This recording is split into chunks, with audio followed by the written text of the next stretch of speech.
Good afternoon, everyone. At long last, we can get started. Thanks so much, everybody, for turning up. Welcome to the AGM 2024. So everybody signed in there, but if somebody has forgotten, please do so at some point. A few boring bits, first of all. Housekeeping, if you've not already found them, for the loos out that door at the back, straight ahead of you, they're just straight there. There are no fire alarms planned today, so if the alarm does go off, it's for real, and we need to leave by the front door, basically out the front, but the staff will guide us out. So that should be fairly straightforward, but hopefully no fires. And for those people who are calling from home, I hope they know where the toilets are, and if their chip pan catches fire, I'm sure they know what to do. Special welcome to Naomi. Naomi would like to quickly stand up. Thank you. Naomi's here to do BSL interpretation.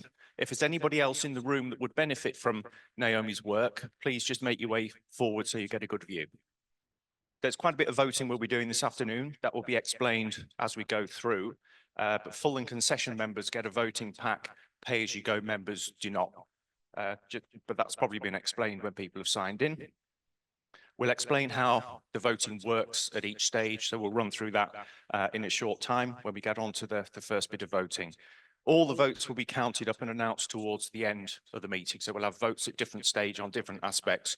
Then the results will be announced a bit later on.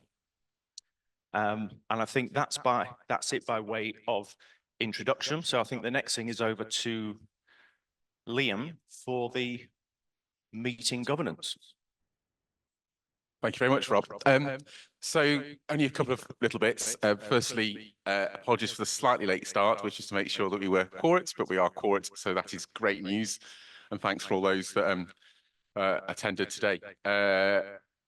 Apologies for the meeting. We have apologies from Yvonne Goldsmith-Ribke, who is a member of staff. She's not well, but she is online today doing the minutes.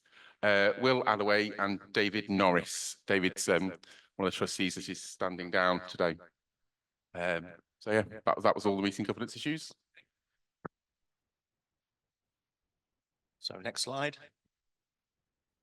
So this is the first bit of business. So again, which is why the quorum was so important, and it's really for the approval of the minutes, which was part of the pack that was sent out to everybody, available to everybody. So two sets of minutes. One is from the AGM of September 2023, and the other one is for the general meeting that took place in December 2023. So can I ask for a proposer for the AGM minutes, please? Mark House, thank you very much. And can I ask for a seconder for the AGM minutes? Tim Hewson, again, thank you. And a proposer for the December meeting minutes. Tim, thank you. And a seconder for those as well. Somebody? Alan, thanks. So while that's being done, we can move straight on now to finance and over to Jake for his slides. Thank you.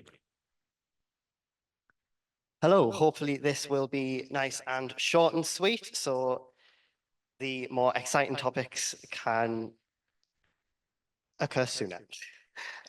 So in terms of the numbers, it's been a good year for OutdoorLads and is just another year of showing that the organisation is becoming more stable in terms of finances over the past 3 years. But in terms of the numbers on the screen there, income has remained pretty stable, a small surplus made in the year.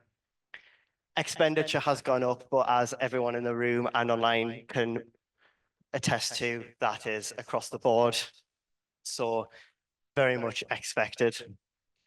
And what that all goes to show is that the financial stability of OutdoorLads is becoming a more, the financial stability has been shown over the past few years, and as you'll see in a couple of slides, is expected to continue on. It just shows good financial management, and the small generation of a surplus just shows that we are a charity. We're not aiming to generate the biggest amount of income and the biggest amount of profits. So small surplus shows that we are able to manage cash effectively and make sure that money is invested into the organisation. And I suppose what that means for OutdoorLads is that because the organisation is stable, that means that projects such as developing leaders to be able to set money aside for the website is possible, and it's able to plan for those things. There is a nice healthy cash balance, and there are plans to invest that back into the organisation to benefit the members and the leaders. And in terms of just a quick year-to-date summary of where we are tracking ahead of budget in terms of income and surplus. And we're on track for another year of stable income and surplus generation for the organisation. And that is a quick snapshot of the accounts. If anyone has any questions. Yeah, I don't understand the colours. You put green and red on there and you whiz through it. It means nonsense to me. Sorry, I In couldn't. terms of the figures, it's all green and red and I don't know what that means. So the green numbers show income and the red numbers show expenditure. The net, when you take the amount of income that OutdoorLads has received, less the expenditure in the year, we've got a surplus. So we've taken more income in than costs have gone out. Costs. So that is the costs of the organisation. That covers accommodation costs. It covers operating costs. It covers staff salaries. That is everything that is required. Outgoings, purchases to keep the organisation running. So the organisation has taken more income in from events, from membership, than it has purchased items and the costs incurred to keep the organisation running in the year. Thank you for that. Any other finance questions? There's one here. I was just wondering about gift aid. Would it be possible to get gift aid on our membership contributions? So we can't get gift aid on membership contributions, no. We can collect gift aid on donations received, which we do, but we can't have it on memberships. There's a reason why, and we've looked at this. That's right, yes, because you can't claim gift aid if people are receiving something in return for their donation. So obviously you are receiving, for example, free events, reduced price on big events and hostel and camps. So you are receiving something, so we can't claim gift aid on that. I did know that, I just temporarily forgot in the moment. Okay, any final finance questions? There's one over there, just a tick. Oh, you may not be able to answer this, but why are big charities like the National Trust able to do gift aid on their membership? Because it's the same thing. You pay membership and you get entry into all their sites for free. So you're getting something for what you pay, and they also claim gift aid on it. You're absolutely right, Tim. I can't answer that. That's the advice that we had about a gift aid, that we couldn't charge that. I don't know how National Trust made that happen. I don't know. I don't know how it is, but the clear advice we had from our accountants is that we couldn't claim gift aid on that money, but we can claim it on donations. So I'm sorry, I can ask them again, but that was clear advice. Yeah, it's worth maybe worth another check, because maybe sometimes rules change. So we'll double check that. Okay, any further finance questions? Are we comfortable with that? That's brilliant. Thank you very much for that, Jake. What we need to move on to now, next slide, please. This is another vote. Isn't this exciting? So all the finances are in the packs that people have had access to online. So we could do with a proposer for the accounts and annual report. James, and a seconder. There we are. I think Andy went up a fraction ahead of Danny, so we'll have Andy as a seconder. Thank you very much. And now it's ballot paper number 3, the bright ODL red. So the same as before, you're voting for, against, or abstention. Resolutions. Now, my understanding is we just have one resolution, and Liam's got the details of that, so I'll hand over to Liam. Thank you very much. So there is just one resolution. Our constitution requires us to review the Articles of Association, which is our governing document, at least every 5 years. So we have reviewed that this year, and the resolution is essentially some, in the scheme of things, relatively minor changes to that. That's been made available in advance. But this is a summary of what those changes are. Adding a cover page because it just went straight into the document, and correcting spelling errors on there. Align some terminology with the Charity Commission. So there are a few instances where words are changed away from what was in the Charity Commission's model document. We should put those corrections in, and we've changed some of the wording to make it include everybody. There are instances where we talked about his, hers, and its, and now it's his, hers, theirs, and its. And making it clear, because it is clear in the document, but in one instance it's not clear, that the remote attendance online does count towards a quorum. So that just tidies that little bit up, really. Then there were some changes around directors. So directors are your trustees. So as you know, last year's interim board suggested some changes to our governance, and that now incorporates those changes that were suggested into our Articles of Association, effectively. So reduce the number of non-member directors, the maximum number, from 3 to 2. And that is in line with an overall change of directors from 12 to a maximum of 9, but typically 6. Requires all directors to have a specific certain role or responsibility rather than just being on the board, but without a particular remit. Emphasize compliance oversight and clarified terms of office. So the terms of office are 3 years for most of the directors. There's one position, which is the representative member trustee, which is for a 1-year term to the date of the next AGM. So that one would be elected at every AGM each year.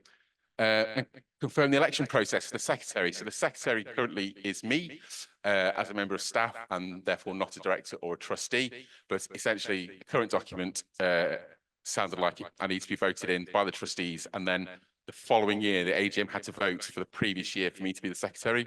By that time I've done it anyway. So it was basically just say that the trustees appoint me as secretary and then I'm the secretary for the year. So they were the changes to the document. And that's what we're voting on today, really. So there is the new document is on the web page. There's 2 versions. One is the version that has the changes marked up so you can see where we've made changes. And there is the clean version, if you like, which is the one that we would be voting for to adopt as our Articles of Association from today onwards. Is that clear? Are any questions, burning questions on that? What kind of impact will less directors have on the organisation? Well, that's a good question. So the question is, what kind of impact will having fewer directors have on the organisation? Really good question. So the impact from my point of view so far is that we've been better at making good decisions in a more timely manner, reduce the expenses of the organisation because we have fewer directors attending meetings, etc. And along with that, of course, we've introduced the committees, so we have more people overall involved in the governance of OutdoorLads rather than just 12 people on the board. So from my point of view, I don't know if anybody else wants to comment, but it's been very positive and made us more effective, leaner, and better able to react. Do anybody else want to add anything to that? And also what's really positive is that everyone's got a role, whereas before we had a few trustees who didn't specifically have a role. And I think, you know, it's right that people have a certain area of responsibility. Anything else? No. In which case we'll move on to doing the vote for this, please. Now we're moving on to another key part of the agenda, the election of trustees. But if we could just move forward one slide. We get the pictures, brilliant. We have 2 current trustees who are standing down. It's just an opportunity for us to say thanks for their work. Some of you might be thinking, well, they've only been trustees for a relatively short period of time. I think Jake's been on the board for just over a year and a bit. David since last December. They've both been fantastic participants in what we've been doing behind the scenes as boards of trustees. They get on and do stuff and, you know, deliver things for us, which has been fantastic. But what we also recognise is that people's own lives, their professional lives and so on, and personal lives also change. So Jake, for example, has sat probably about 20,000 exams in the last few months, and you must be a qualified something or other now. Just what is it you just say what you're qualified as? I became a time qualified chartered accountant last month. Wow. And have had the unfortunate increase of workload that comes with that. Exactly. What that means, I mean, you know, Jake's done some fantastic stuff there to become a qualified accountant. And, you know, his career is now taking off. He's got to prioritize his career. So he's having to stand back from Outdoor Lads. So a big thank you to Jake. But before we do a quick round of applause, both here and at home, for anybody that wants to join in with a clap, David Norris, who's unable to be here today, similar thing, but from a personal perspective, I think it was about 2 days before the election that we had at that December general meeting. He was also offered a place on the London Gay Men's Chorus, and he'd applied to do that about 6 years beforehand. So he was overjoyed to get it, but it was too late to back out of the ODL process. He's doing rehearsals about 52 days a week. I mean, it sounds immense what he's doing there. And again, he's just prioritizing things. That's a life dream come true. So he's stepping down as a trustee. So can we just do a quick round of applause for both Jake and David? Thank you. Right, for the process of the elections themselves, I'm going to hand back to Liam, who will take us seamlessly through them. Thank you. Thank you very much. So we currently have 5 trustees, 2 are retiring, and we have 4 positions available today to be elected. We've got 1 candidate for each. So I'll ask them all, well, there's only one of them is, 2 of them are in the room, to come and do their little talk to you about why they want to stand as a trustee. So first of all, Stuart, you're standing as treasurer. If I could ask you to come and do a little bit. Thank you very much. Good afternoon. I say I'm standing this year as board of trustee and as a treasurer. The main thing I bring, and I will scut over it quite quickly, is 22 years of military experience, but we won't mention military timings as I arrived about 15 minutes late to the meeting. So we'll move on from that. But within there, my main thing is a senior HR and finance manager for the Army. So I work a lot with the Charities Commission, internal auditing, service charitable funds, and I've done that for the past 16 to 17 years from that side. So I have a lot of experience with the Charities Commission and bringing that through from there. I've been an active member of ODL since April last year, and I know personally the experiences I've had from it is how much it's contributed to my life. And I also know that every organisation needs a board of trustees to actually keep things running and run that administration. I've got the skill set and I've got the time, so why wouldn't I stand and actually fill it and keep the organisation, the maintenance going, and keep it going further and bigger, because that's what I'm looking to do. I'm an indoor climbing leader looking on my outdoor climbing as well at the moment, so I know how the leaders feel and how those work. So when we're looking at spending funds, trust me, I'll let the money be spent. Thank you.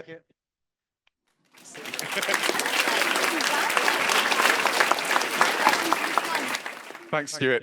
So this next position we are elected to is trustee for members and staff. So Joe Bailey is currently our representative members trustee, which is a 1-year term. That term ends today, and Joe is standing for a further 3-year term in a different office. So you might know me. My name's Joe. I'm a current trustee, vice chair and members representative. I took that post thinking if I don't like it after a year, I can stand down. And I've quite liked it. It's been really interesting. It's been really exciting to progress and propose changes that we're making to the organisation, work with the subcommittees. I feel like I do a decent job so far, and I'd like to continue. So I'm going to keep it nice and short. And yeah, I'm on the orange slip, so you can vote for me.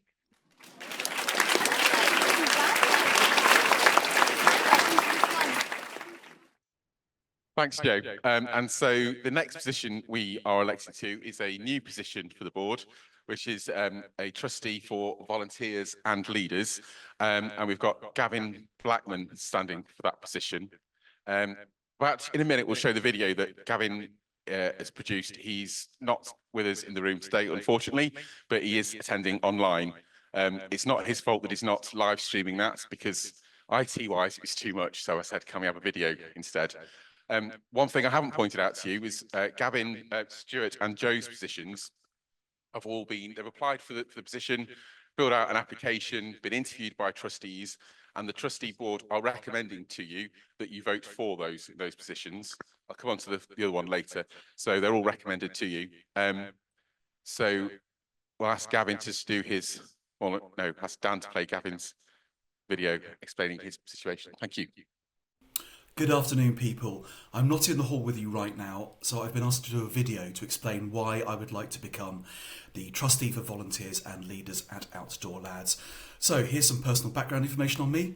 I was born in Chichester in West Sussex, and I now live in Southsea in Portsmouth. So I'm a thoroughgoing southern softie. I'm a teacher of geography and economics and the head of geography in a secondary school, and there are my hobbies there for you to browse as well. Right, my commitment to and involvement in Outdoor Lads. I've been a member since 2014. I have been a Lowland and Hill Walk leader since 2015. I've attended over 350 events. I have led 240 events, pretty much exclusively day walks. I have assessed 13 new leaders. I'm the walks organiser for the counties south of London, and I am passionate about helping LGBT men discover the countryside and each other while enhancing their mental and physical health, and I owe a great deal to Outdoor Lads. It has transformed my social life. It has greatly enhanced my Saturdays and weekends generally. I've met some wonderful people through it all, and I really want to give it back, give that satisfaction I've had to lots more people. And I think I can best do that now by applying to become the trustee for volunteers and leaders. So here are my proposals for Outdoor Lads if I am successfully elected as a trustee. I would principally increase the number of leaders leading and hence events running, and hence even members joining and remaining members. And I do this by taking a greater interest in their work and gratefully acknowledging their contribution, taking a real interest in what is happening on the ground in the field by our team of wonderful, wonderful leaders in everything they do. I would communicate with and attempt to ascertain why leaders don't lead, and I would also attempt to remove such barriers as I am best able. Hence, with more leader satisfaction will come more leading happening and therefore more events taking place, attracting more members. I would try to eliminate some administrative tasks such as participation statements that are completed before a walk begins or an event begins, and I would focus countrywide, but in particular on areas where events are few, and attempt to recruit new leaders or re-engage old ones in those areas to provide events for members living in those areas. And finally, I would attempt to steer existing and prospective leaders towards training opportunities, and I hope through all these activities, these proposals here, leaders will find their leading even more rewarding, and therefore they would undertake more of it to the greater benefit of the membership of Outdoor Lads. Thank you for listening. Bye-bye. Thank you. So then we've got one final candidate. So the next position is the representative member trustee. And this position doesn't have a application process because it is elected entirely by the membership, rather than trustees like selecting candidates. So we have Will Alloway, who is standing for this position. Will is also unable to attend today, but he has also prepared a slightly less flash video. So we'll let Will talk to you. Hi, I'm Will, and I'm asking for your vote as representative member trustee for next year. I'm sorry I couldn't be there with you at the AGM, but I had a prior engagement. I've been an active member in Outdoor Lads since I first joined way back in 2008, and I am based in the Central region. I am currently chair of the delivery committee and have overseen the introduction of the cultural and heritage events. The committee is currently working on a programme event for 2025 based around getting people to try new things and get more involved. I've applied to be a trustee to contribute to Outdoor Lads at a higher level. I've been impressed with the activity and function of this new board over the last 10 months and look forward to contributing if I get sufficient votes. Thank you very much. So there are your four candidates today. So in a moment, well now really, if you can make your votes on your slips. Right. I don't know where that photograph came from. I bet Mark sent it in. I look a right pillock driving me van there. Apologies for that. At least I've got one of my favourite T-shirts on, Goatfeld. It's the mountain I've been up more than any other in the UK, on the Isle of Arran, my favourite island. Anyway, enough about that. So we can move on to the first slide. I'm going to be very quick, by the way. I'm not going to drone on for too long. The key messages, I think, from the chair for the last 12 months, and especially since I became chair again in December, we've seen a year of steady growth and stability, which I think was one of the things that a lot of us wanted. We picked that up from the slides already, especially in terms of the finances. Also, our greatest assets, I mean, you, our members here at home, as well as those that aren't joining the AGM, our members are the greatest assets we've got. Without members, there would be no Outdoor Lads. And our leaders, of course, without leaders, we'd have no event. So there would be no Outdoor Lads. So it's great that our greatest assets have continued to grow in number, just steadily, but that's fine. That's great. We're in a strong position and we're ready for the future on that basis. Next slide. This is just a different set of numbers to the ones you saw from Jake. But if you look down there, full stroke concession members and active pay-as-you-go members, in my maths, that's just shy of 5,000 people. That's 5,000 people who are participating in Outdoor Lads stuff, not necessarily all the time, but in the last 12 months, we've had 2,400 different members taking part in events. So it just gives a flavour of the impact that we're having as an organisation on people's lives. So it's just worth bearing that in mind. Numbers of leaders, again, continues to increase steadily. Of course, some people come and go, but we're up to 411 leaders now across the country. And I think, as one of the candidates earlier said, trying to encourage more leaders to come forward in regions where we don't have too many events. That'll be fantastic to boost that number, particularly in those areas. Regional coordinators, they do a fantastic job. There's so much they do behind the scenes, absolutely tons and tons of stuff. There's only 6 of them. They're a small but perfectly formed group. They really do help. They deal with all sorts of everything from practical things to get events live, moans and groans from leaders or members in the region that need sorting, and we end up with lots of happy bunnies after it. So it's really just an opportunity for us to recognise that that small group of people does a vast amount of work to oil the wheels and get loads of events on. So thank you so much to the regional coordinators.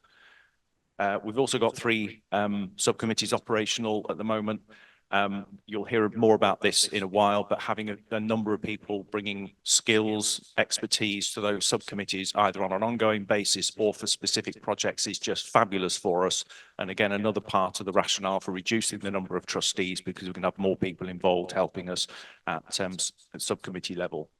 Office team, still 3 people, of course, doing an absolutely fantastic job.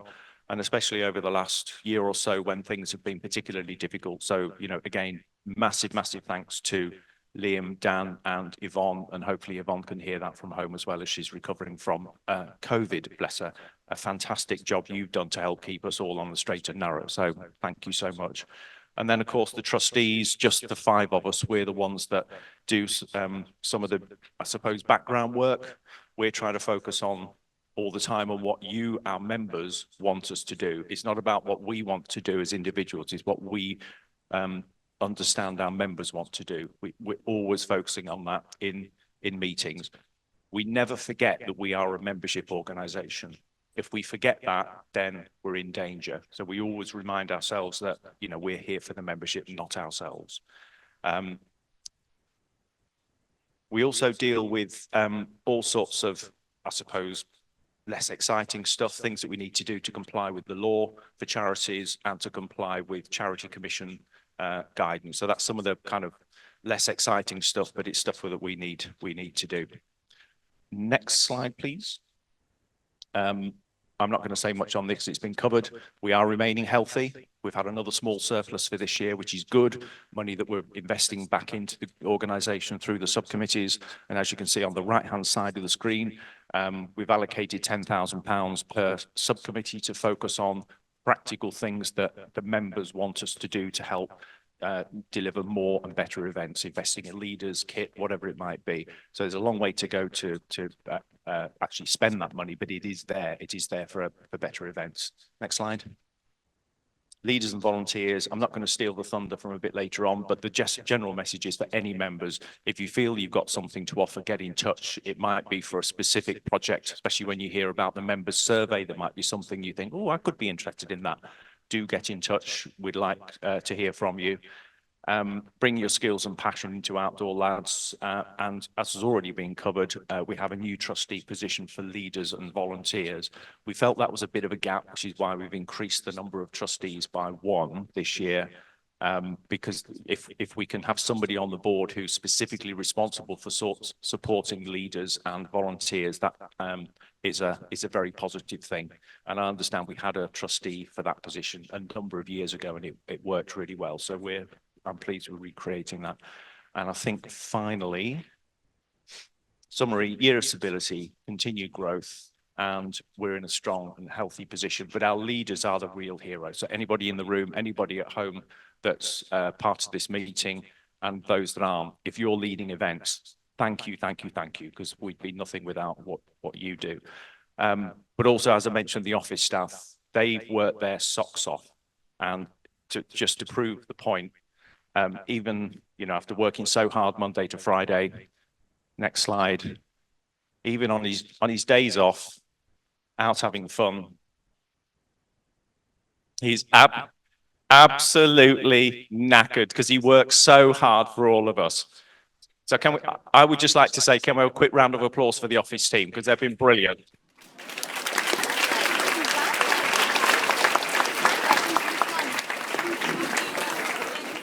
We'll get a suitable picture of Dan fast asleep or in some other embarrassing position for next year's AGM. Watch this space. That's me covered. I'm going to hand over now to Joe. I've got the lovely job of briefly covering the annual members survey. So I was members representative last year, no longer as of this meeting, and alongside Dan as Officer Burns, our membership engagement officer. We kind of co-wrote the survey alongside the subcommittees and the board and the regional coordinators. Send that out, which you should have all completed. We've got 250 something responses. You can go to the next slide. And we have like standard questions that we ask, which is basically, how does Outdoor Lads affect you? Tell us some stories about Outdoor Lads. Tell us the positive comments. Tell us your negative comments. But generally, we consistently, Outdoor Lads is showing that it's showing a benefit to our community. It is of benefit. We're getting more active. We've got a sense of community, and we're generally feeling better. So that's just a bit of data there. We ask lots of free text questions. This year we asked a few less because we have to go through them all. You'll be glad to hear that it wasn't just me and Dan sat in a dark room deciding what was important and what wasn't. We came together as coordinators, board of trustees, staff, and subcommittees to go over that data. Next slide, please. And did a bit of an analysis together and kind of co-wrote some themes to move forward. So we basically, there was a shout about more events. That's a summary on basically they want more variety and in covering more regions. So as Gavin mentioned, there are underserved regions, and we are looking to increase our offering in those areas. We were asked to review the refund policy, which we have done. Some of you may be sorry to hear the amounts haven't changed, but it's a bit more lenient, or at least specifies that there's a bit more lenience there in some instances, in special circumstances. We're very, very aware, and you can tell from the accounts that everything has become more expensive. And that includes booking events through Outdoor Lads. We're trying to limit that as much as possible, and we're going to review the Outdoor Lads Foundation because it doesn't get utilized as much as it should. And we're also seeking to increase diversity and inclusion. There's a question in the chat about how do we get what's being done to help disabled members attend events. We'll do some questions at the end, but that's part of the remit of the People Subcommittee. I renamed it. I should know what it's called. But the Support Subcommittee became the People Subcommittee because that's what it's focused on, the people and the membership. So we are looking at that as well as socioeconomic status and the fact that if we look around, we don't have many BAME members within the group. And we're looking at why that is. We're all the big one. That's the most feedback we ever get is, why haven't we got an app and make the website better? Apps are incredibly expensive. It will not happen, but we are making the website better. We have a developer. We have a decent amount of investment in that area. And we're looking at making the functionality and the content better on the website through Dan, who does a lot of that work. And we're also looking at Telegram. It's an incredibly useful tool. In some areas, it's not used very much, but we're looking at kind of like how we use that as well as social media, because we have a good social media presence. And we're looking at maybe conveying our message and the community feel of it as well as like Outdoor Lads exists. We want to share those messages. So those are the themes from the survey. I get the joy of just covering the subcommittees. Thankfully, Will, who is the current chair and hopefully continuing chair of the delivery subcommittee, is going to continue. He did a bit of a summary already in his speech. But so within the last year, we've had the introduction of cultural and heritage events. We've added Park Run as a regular event, as a standalone event. We've increased the offering of water sports because that was a big ask in the last survey. And moving forward, we're also looking at leader incentives. So we've not quite pinned that down. So this is just a balloon. This is just a taster. But essentially, potentially next year, if you run a certain amount of events, you will get some form of incentive to do that. Not money, but maybe a nice T-shirt or something like that. The other subcommittees, so people, which was support, probably need some more members because I was on that before, and quite a few other members that are here were on that. That specific remit of that subcommittee is to look at the engagement across the entire of our community and how we can further develop the community, our membership. So that includes training. So if you want to get involved with that, we will be updating the outdoorlads.com/get involved, or is it /get involved, which is where you can volunteer with Outdoor Lads and also find out how to become a leader. Marketing and communications, we established after an away weekend because we felt like that's a really important element of the charity that impacts the entire charity, and it's quite a big task. We used to have a trustee, but I think that work can be done by one person alone, and indeed it's not. Dan does a lot of it, or well, all of it, as well as a bit of social media stuff that's done by a few members. But we're getting some input from the marketing and communications subcommittee on reviewing the website content, making it better for mobile in some instances. I think it's pretty good generally on mobile. It just needs a few tweaks here and there to make it so that images overlay, etc. properly. Sustainability, the sustainability subcommittee, which was finance and sustainability previously. A lot of that's fallen back into the hands of the Board of Trustees. We're reviewing a risk register just because a lot of that is around policy, and also your trustees that you've elected today are legally responsible to ensure the operation of the charity. So we're keeping that under ourselves. So it's kind of mothballed for now. So after this AGM, you've got some more trustees who are going to get involved with these subcommittees. So there will be opportunity to stand up and get involved, whether or not as a leader, which I'm sure Dan's going to talk about in a second, but also from a governance structure and to provide input, because a lot of you have got not just big high-flying jobs, but experiences and abilities that we'd definitely benefit from in terms of subcommittees. And we don't exist without our membership providing input and support. So that's me, I think. Hi, so my name's Daniel. I'm just going to talk through basically our event numbers for the previous years. I want to celebrate some successes and also want to just talk about becoming a leader and how that works. So just before we look at these figures, just nip back one. All the figures are based for 2024 on the 15th of September. So we're missing a quarter and 2 weeks worth of data. So when you're looking at the data for 2024, do just bear that in mind. And I wanted to take away from this that in 2024, Outdoor Lads will hold the most events it's ever held with the most the leaders that it's ever had actively running events. So we just nip on to the next one. So you'll see 2018, 2019, we were doing about 1,650 events per year. Then we had a drop off during COVID, and we had a big peak in 2022 of around 1,690 events. Now, 2023, we dropped by about 20, 30 events, so not a big drop. And so far this year, we're on for about 1,409 events year to date. That doesn't include Q4 or the last part of September. So we're projecting to be on about 1,700 events, which again will be the busiest year we've had so far. Just putting that in context as well, that means we'll have had about 17,000 attended event spaces in 2024, which is just a massive number of people attending events. So when we're looking at the events by region, again, when you're looking at 2024, we've not got the last quarter.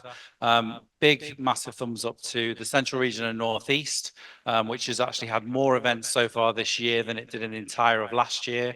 So massive thanks to the regional teams there. In the Southeast and Northwest, we've also got more events planned for the rest of the year, which will be more than last year. And generally, all the other regions are plotted and planned to do more than last year. So generally a really good event spread across the regions. Just the next one, please. When we're looking at active leaders, so 2018, 2019, we had around 160, 170 active leaders in the group. This did drop off during COVID and then went back up again in 2022. So around 184 leaders during that year, 194 in 2023. And then this year we've had 201 active leaders. Again, missing the last quarter. So we're probably going to end around 215, 220 active leaders, which is the most we'll have actually ever had in the group. Next one, please. When we're looking at the top categories in Outdoor Lads, the top 3 categories are lowland and hill walks, indoor climbing and indoor bouldering. And that accounts for around 50% of the overall events that ODL has. But all the other 40 categories are equally important. So please, leaders, carry on leading, especially them unique events, which just help widen the diversity in ODL. So just the next one, I'll try and be quick. So just firstly, a massive thank you to these 9 people. So we've got Gavin, Lee and Andy, who've led the most indoor, lowland and hill walks in the group.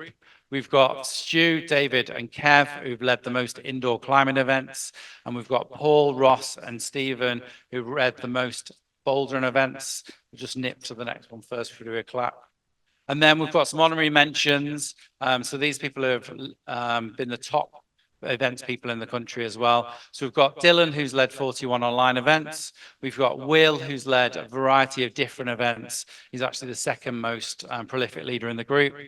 We've got Nick, who's led quite a lot of indoor climbing in North Wales, as well as some training courses and expeditions.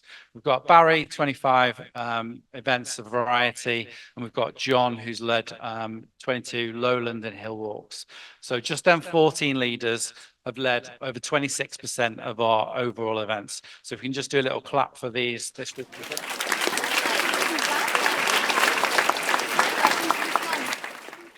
The most important bit is like, why would you become a leader? So firstly, it's inspiring and helping other people. So we've got a lot of people especially in our community, who don't have much confidence, who might not have big friendship groups. And by joining Outdoor Lads, you're increasing them friendship groups, possible relationships. Someone was telling me about a wedding they're going to soon with 2 Outdoor Lads members. And we're also allowing them to try new sports and to get part of a community. You can get personal growth, so kind of improving your communication, your leadership, just your confidence, and also it can be a great thing to put in your CV, especially if you become a leader or anything else in the organization. So you can strengthen our community by creating a safe space for gay, bi, trans men to be in. You can give back to the organization. So hopefully Outdoor Lads has given you something. So by you leading, you're kind of giving back to the organization in whole. And then one thing, kind of do more activities within location and sports that interest you. So if there's an area of the country which is underserved, by you becoming a leader, you can lead walks or events in that region. And essentially you're getting people to come to you. So by leading it can, obviously you're doing a lot for yourself, but also you're kind of helping so many different people. So how do you become a leader? So it is quite simple. Just go to the About Us and Become a Leader page. On that page, there's a form to fill in where your regional team then will get in touch. There's also some information on there just generally on how to become a leader. And there's there's some videos on that page, and there's also 4 videos on YouTube that just tell you how you can become a leader in the group. So I think support network. So there's lots of people you can reach out to if you're stuck. So you've got your regional teams, regional organizers and coordinators. You've got your trustees. So by all means, reach out to me or any of the trustees.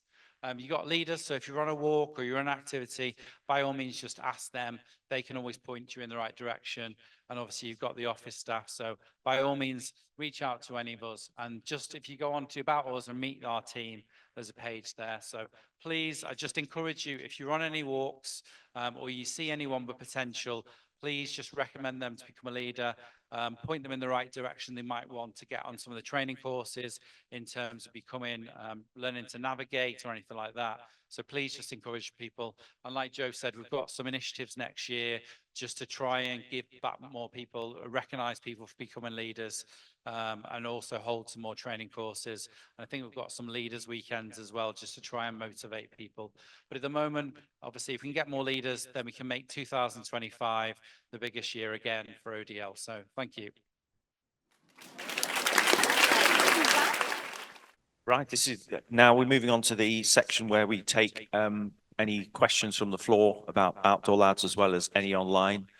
Hi, first of all, thank you for the thorough presentation and thank you to the members. It's my first one. It's going to be a short one because I know some people are impatient to get out. My question is for the staff members. So we've heard from the members and we've had the results and everything, but I'm just thinking about we have 3 members of the staff that they do it as their full-time job. I just wanted to ask if there is anything, you don't have to answer it if there's nothing, but if there is anything you would like to highlight, an area improvement or something that you really like about your job or anything that you'd like others to hear it, you want to echo it in this meeting? I often feel quite lucky to have a job like this where it's very varied. Like literally 1 minute you're talking to members about things that are going on or help them out, then you're also doing the VAT return, which I don't like quite as much, but it's very varied and I really enjoy that. I'm very proud of the fact that we're doing very well as a group, you know, really, really well. Everything's looking very positive. There has been times where it hasn't looked as positive. But it is, sorry, but it is now, it's looking much better. And that's all of us working together. So yeah, that's the staff and that's board, but mainly that's leaders, it's regional coordinators, it's volunteers, it's committees doing really, really well. And things feel very good, very positive. Yeah, onwards and upwards, basically. I'm put down on the spot now. Well, it's a nice job to have. Not many people can say they work for a charity for the gay, bi and trans community doing fun outdoor events. So it's quite an interesting job and it varies day to day. So yeah, I'm quite happy. Thank you. Has Yvonne typed anything in the Q&A? She said, I'm very happy to work with a fantastic small team and I'm very proud of all Outdoor Lads activities. Oh, bless her. Tell her we'll pay her later. There has been a question in the chat that I have tried to answer, but it's probably a question that can't be answered succinctly by one person. So the question was, what is being done to help disabled members attend events? And I've responded initially with, we have introduced more accessible events such as cultural and heritage events and leisure walks. And the people subcommittee that was support is kind of tasked with improving the engagement in this area. But I don't know if any of the trustees or staff wanted to say something on that topic. I would just add to that by saying that all of our events are run by volunteer leaders. We rely on volunteer leaders to come forward with ideas. I mean, clearly, if you're planning to do scrambling up quite a few mountains in a day, that's not necessarily the most accessible event. Lots of leaders, though, were encouraging more and more leisure type walks, shorter distances, to make it more accommodating. But we have to recognize that leaders are there to, provide events that they want to lead as well. I think as part of the role of the new trustee for leaders and members would also be to look at, alongside the subcommittee work, to look at how we can encourage more disabled people to come forward to be part of our group. And also, as they do, find out what would actually make it, more accessible. What can we do? I'm not an expert in that. The person that's put the question forward might be interested in joining the subcommittee to help us find answers to some of these problems. Because we're only a small team, the trustees and the office, so we've got much more expertise in our wider membership than we have in the top table. So, please, please, please, if anybody here, after the meeting has got some ideas on that, please come forward and help us. I'll just add to that as well. We do have a couple of people who have particular needs who have contacted us, especially in relation to hostel and camping events, and where we can and where it's possible, we've tried to accommodate those needs to enable them to attend and play a full part. So it's not something that we don't do. Where we can, we do and will. I don't know, it's more of a question, but more of a suggestion, going back to what someone said in regards to disabilities. But I think for me, what would be good would be tag some people's profiles regarding a condition like a sleep disorder, what I have, or autism, because interacting with people about getting lifts, which I get frightened about with strangers, or talking to people who've got autism, say, mentioned on their profile. I could speak to them about when I'm bothered about going onto small group events with 15 people, for example, or I'm bothered about going camping and I have a sleep disorder, sleep apnea. Having a tag on someone's profile means I can interact with those people. I might not need to rely on a leader. Are those good suggestions for the profile, the website? I think you've just come up with some really good things that we can't really answer here, and I know you wouldn't expect us to. Yeah, exactly. But that's the kind of thing exactly that we'd love to see fed into the subcommittee that's looking at that, because then you can share ideas with a few other people as part of that subcommittee, and hopefully we can come up with 2, 3, 4 things that would make it easier for people with various disabilities to do more in Outdoor Lads. I mean, over the years, I've seen some brilliant examples. I mean, there was one where we had a blind member arrive. The leader didn't know we were expecting a blind member. It was on, I think, hills in the Peak District somewhere. And the leader, responded brilliantly and helped to guide the person by, offering an arm, describing the route, the hazards, the steps as you come to them. And that member had an amazing walk. So, we do have, I suppose it comes back to the point I said earlier, our leaders do have some brilliant skills, which do help people to take part in our walks like that. So if you're willing to, to help us, that would be fantastic. And again, another example, one of our members contacted us about the AGM saying, do we have a signer?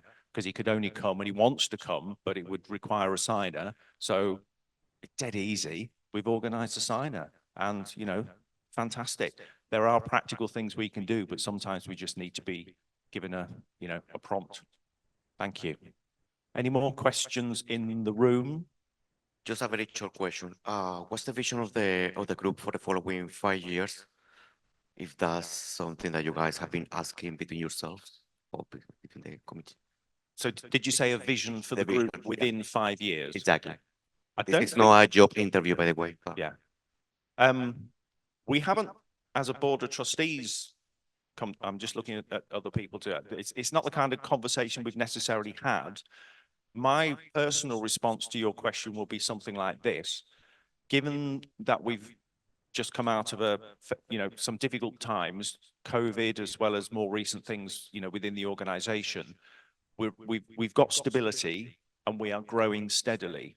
I would like us to continue on that trajectory. So we haven't sort of set targets to say we want to have a membership of 20,000 by 5 years. But I think if we can incrementally, grow as we reach out to more people as part of our communities, that's got to be a positive thing. Because if we try to grow too fast, then the wheels might come off and we could collapse. That's just my personal view. So it's not the view of the group. If other trustees have got a view on that, or even the office. Any Q&As coming in? We've been answering them as we go. The next one is, have we considered holding the AGM elsewhere? Which we have done in the past. We've had an AGM in London, and we do similar to the Big Spring Climb and other roaming big events. This is essentially a big event. I would say not, you know what I mean. But a lot of our membership focused in the northwest and the southeast, so it'd probably be bouncing between those 2 areas. As you've seen from today, we were 20 minutes late trying to get 100 people in a room and on Zoom. So that is a challenge, and we have to do that as part of our governance structure. Manchester seems to work quite well, and a lot of your trustees and staff members are based in the north, and we also have to be here. So it may be that we focus in that area, I think. There's quite a lot to talk about, but I feel like the brand title's quite outdated. Like Outdoor Lads bothers me because some people don't identify, for example, with the masculine form as much, so I don't mind being called they. And I think when it comes to masculinity, the idea of like whether it's alcohol or sport or aggression, I think like lads, some people just don't like that term, and also I think like some people get the idea of like outdoor lads means something seedy. So a title like outdoor pursuits group, outdoor activities group, would that be something you'd be willing to consider in regards to going forward? As someone who was on the whatever subcommittee it was called before, support, That was one of our things, and one thing that Rich Overton did, I was looking at in terms of the rebrand. It kind of was tied into the old consultation of 2020, 2021 is over there. It is something that is like in the back of our minds and is a regular topic for conversation around outdoor lads, because that's a gendered term, as well as lads being more, how do I put it? Well, it's not necessarily inclusive. So it's something that is in the back of our minds. It's not been an absolute focus. This past year, we've been very much following Theresa May's doctrine of strong and stable for the past year, and not having to recruit an entire board of trustees. It's something that is in the back of our mind, hasn't been a focus, but is probably, I think we can say as a board of trustees, maybe in the next 5 years, something that we might be looking at. Because we've got a brand, it's out there, so changing that is quite a big deal. We'd have to be very considerate. There's a few ideas that are on the back burner that I won't discuss now, but it's definitely something that's going to be happening in the next term. And you've got trustees that have got another 2 years or another 3 years ahead of them that can start looking at that. Yeah, it's great that so many people are leading events and things, but quite a few leaders have set up their own groups external to Outdoor Lads and are leading things like mountain biking, road cycling, climbing and caving. I just wonder if that's a problem for us, or perhaps we're not supporting our leaders enough. I just wondered whether there was a view on the board about those other groups. I guess the trustees will all have different opinions on that. Personally, I don't think there's anything wrong in that. Members develop their skills in leading certain events. They form friendships. Some of them set up separate groups. They want to have a different kind of membership, which is absolutely fine. As far as personally, I see that as a broadening of the inclusivity of the whole agenda. We're playing a big part as Outdoor Lads. Other groups joining, alongside us is a plus. Is it something to do with not supporting leaders enough? Without having conversations with the people that have set those groups up, it's hard to say. And that might be something that the new trustee for leaders and members wants to give a bit of thought to. But I don't necessarily think it's a bad thing in its own right, because as people get more into a particular area of interest, they often, they do want to sort of develop things in their own ways, which is fine. I mean, it's how people behave in all sorts of aspects of life. You join a big group, you enjoy things, and then, you can start to go off and do your own things as well as Outdoor Lad stuff. And we have talked about partnership events in the past where we work, develop our events, and other organizations, can work with us to have joint events from time to time. There's absolutely nothing wrong with that, as long as technicalities like insurance, et cetera, are all boxed off. Any of the other trustees or the office? I think Dan's coming in. So I think in terms of, we've had, ever since ODL's been around, we've had members lead to create other groups. I do think it's something where we've looked at it this year, and there probably are areas where we can support the kind of sub-sports. So we have kind of climbing, caving, like you said, biking. So they're kind of people out the remit of maybe the regional coordinator somewhere. So we are looking, especially in terms of when we're looking at leadership, and I think this is where we're bringing in the leaders, trustee position. So there is, we definitely see there's an area where we can be better in terms of allowing them that communication, to just help them in terms of keeping them in the group. And you also see quite a lot of these groups going off. They have the best intentions of creating a group, but it is quite a lot of hard work to create a group. So I think if we can support them more, and keep them in the group, it's definitely something we want to do. Okay, so finally, Joe, anything else online? Nope. In which case, I'd like us to conclude that little bit. And then I think next slide, we're moving on to the results of the election. So I'm going to hand over to Liam now. Thank you very much. Yes, we have election results available here. 8 of them to get through. So we'll start off with the AGM minutes from 2023. Between in the room, online, and the proxy votes submitted in advance, we have 152 for, 1 against, and 14 abstained. So the AGM minutes 2023 are approved. The minutes of the December the 6th, 2023 general meeting Overall, we have 147 for, 1 against, and 16 abstentions. So those minutes are also approved. The 2023-24 accounts, we had 148 for, 1 against, and 13 people abstained. So the accounts are approved. The resolution to adopt new articles of association, we had 149 votes for, 4 against, and 7 abstentions. So the new articles of association are approved. Moving on to trustees. This is the nervous bit. So Stuart, you had 151 for, 2 against, and 8 abstentions. So congratulations, you are a trustee.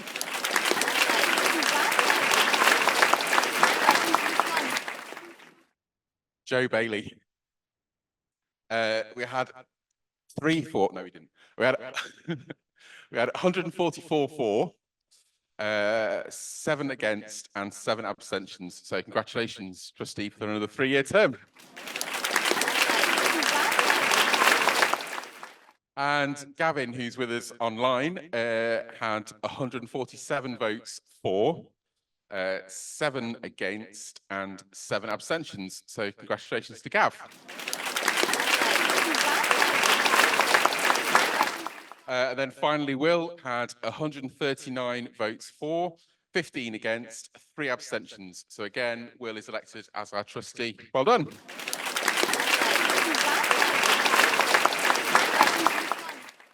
I'll just say, I said this last year as well, but those kind of numbers of people voting at Outdoor Lads is fantastic to see, because that's about how engaged people are and how much people care about the group. So all those that voted here, online, and in advance as well, thanks very much for being involved in the governance of the charity.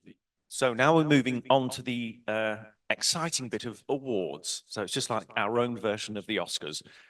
But I don't think our prizes are quite as valuable as the Oscars ones, but they mean twice as much. So I'm going to hand over to, I think it's Liam and Mark. Mark House is the regional coordinator for the damp bit of England and Wales, where it rains more than everywhere else. But welcome to the front. Thank you very much. So this is the exciting bit of the AGM where we get to say thank you to everybody. I think it's worth pointing out that we had lots and lots and lots and lots and lots of nominations this year for people being put forward. We will make the names available on a slide that you can read slightly slower than that. But we had, yeah, there you go. Lots and lots of people nominated. So that is testament to the fact that there's lots of people in Outdoor Lads doing great things, and also that people have made the effort to acknowledge that. So thank you to those that are nominated, but also thank you to those who've taken the time and effort to nominate somebody. It's really appreciated. So we'll go on to the first award. So the first award, or the certificate, half appeared, is for 2 people who have, they're climbing leaders from Nottingham, and it feels like the Stu Ince show today, doesn't it? And they've done a great job over the last 12 months. Getting climbing really, really active in Nottingham, getting lots of people really involved in Outdoor Lads. We had loads and loads of comments, guys, from people nominating you. So a couple of the quotes. You really welcome people into the group and on events, building social time as well on those events. Very patient and supportive. I mean, you got me up a climbing wall, so well done. Calming nervous people, encouraging and advising people, running with safety at the forefront, and someone said, I feel very privileged to have their support. It's because of their generosity that the number of regulars has grown, and we have such a fantastic social group. And also, you started BSL lessons to help members feel more included as well. And I know you're well on your way to becoming outdoor climbing leaders. So it gives me great pleasure to award you both an in-person award, if you'd like to come and collect them.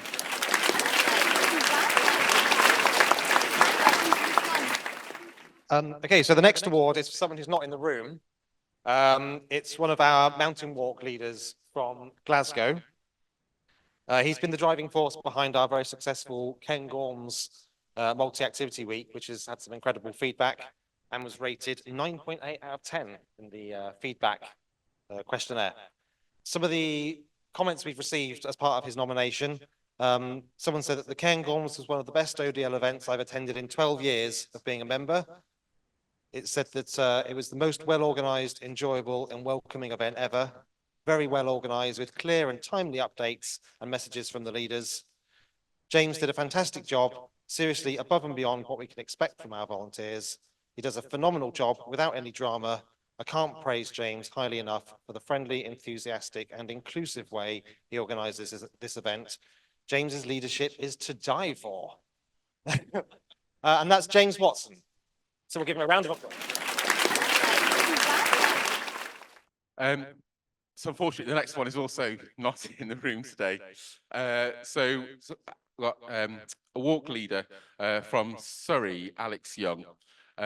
So Alex has done a great job at regularly leading a really good range of events, very well attended walks down there and received some fantastic feedback in the last year. So Alex runs brilliantly organised, tremendously popular day walks. He's approachable and his walks are informative and inspiring. He checks out all his walks beforehand to ensure they run smoothly. He's such a great asset to the organisation. So thank you very much, Alex. I hope you'll obviously receive a certificate in the post, but I don't know if it's online or not, but well done. Somebody else who's not in the room. I don't know what it is about the Britannia in Manchester that people didn't want to flock here for the weekend, but he's not here either. Our next award goes to another Glasgow-based leader, David McLeod, who leads mountain biking, walks and hostels. He's been a really active leader this year. He led a particularly fantastic hostel weekend in Atterdale in May, which had outstanding feedback.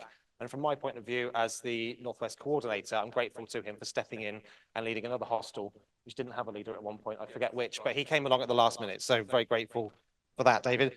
Some of his feedback, Dave had literally everything covered and was a fantastic host, as well as single-handedly hosting for a long weekend. He also organized mountain day walks too. Amazing chap and lots of fun too. Thank you, David. We had an experienced, kind and fair leader. Oh, this isn't David at all. Oh no, sorry. We had an experienced, kind and fair leader who created a welcoming and relaxed environment. Everything was well organized and overall David went above and beyond to ensure everyone was happy and supported. So again, he'll receive his certificate in the post, but round of applause for Dave McLeod. So the next award is for Andy Hewlett from North Wales. He's a mountain climbing and scrambling leader.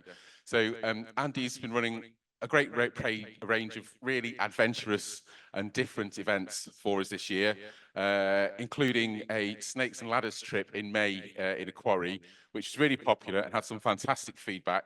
Said he led an amazing snakes and ladders trip this May. He's welcoming, informative, and an all-round great guy. And Andy's one of those people who's a bit of an inspiration in Outdoor Lads, I think, really, in terms of, it's nothing you can't turn his hand to, and he does great, really different events. So thank you very much, Andy.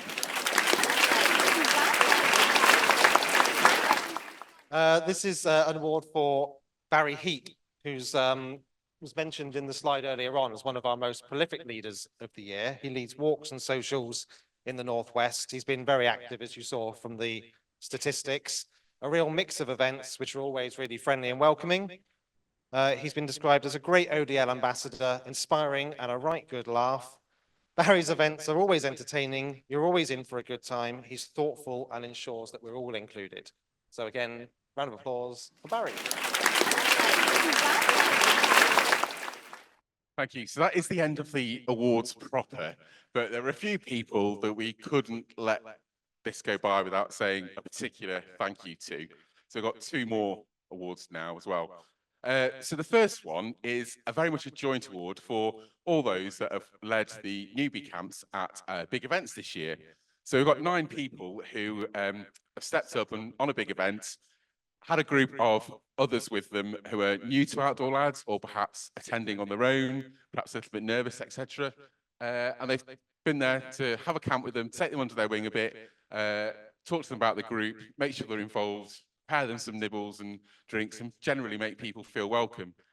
And the feedback we've had from people to the sort of new member camps has been incredible. So we thought we can't go by without saying a big thank you to Richard Overton, Stephen Clifford, Joey Payne, Chris Keevitt, David Hanley, Stu Inns, Rich Waterfield, Andy Renault, and Will Alloway.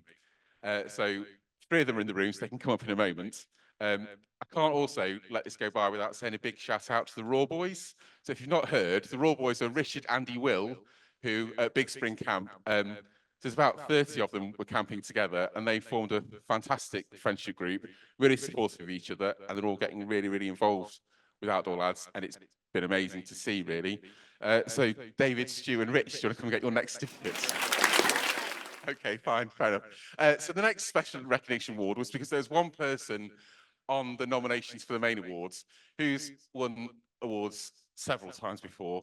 So we can't keep giving the same people the awards. However, also can't let this go by because there were so many nominations. For Gavin Blackman, who you've just elected as a trustee, who had an incredible number of nominations. And we just need to say, thanks, Gav, for all you're doing down there in the Southeast. It's really appreciated. Lots of people are writing in to nominate you for an award, like a crazy number. So just to shout out and say, thank you very much, you've done a great job. So one round of applause for Gav.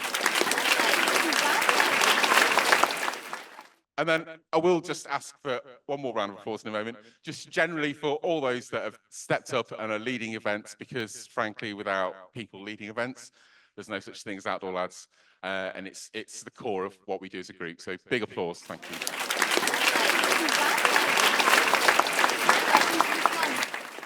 We've come to the end of the main bit of the meeting today. We're going to show you a video. Hands up, this is not a new video. This is a recycled video, but it's bloody brilliant and it's a bit of a tearjerker. So we thought, just before we close the meeting, we'll show this video to you again because it's just fab and it just embodies everything that we do as a group.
Well, it's impossible to follow that other than to say this is the end of the AGM this year. Thank you so much, everybody, for attending in person and for all those that have dialed in online. Apologies for the late start. I hope you understand that we're now done. Massive thanks again to all the people that have helped prepare for today, because it doesn't just happen overnight. I know Liam's been tearing his hair out for weeks Dan not far behind. The technical stuff that Dan's done to make sure all this kit works is just beyond me. I haven't got a bloody clue. So I'm so glad we've got skills like that around. And Yvonne, despite feeling so poorly still, you know, doing the minutes for today, not to mention her day job that she does as well. But thank you also to Naomi for joining us today. So you've made history with us, first BSL interpreter, I think, at an AGM. So that's great. I'm sure we'll see you again. Thank you so much, everybody. Please join us in the lodge this evening for the social and a drink or six, no doubt. Otherwise, have a great evening, great weekend in Manchester or wherever you are. Thank you.